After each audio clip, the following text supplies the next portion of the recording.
Okej, så börjar vi med hallen. Så kommer man in, rätt stor hall. Och här är ingången till första sovrummet som är bredvid balkongen.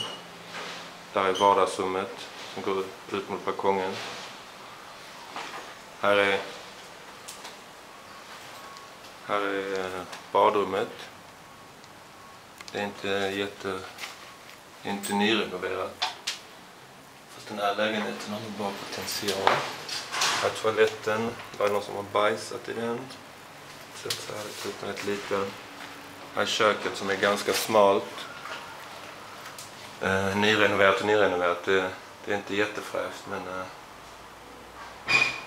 det är inte så jättestor yta att laga mat. Men det är ett kök i alla fall. Och här är då man kan nog ha tvättmaskin här. Det ska nog kunna gå att ordna.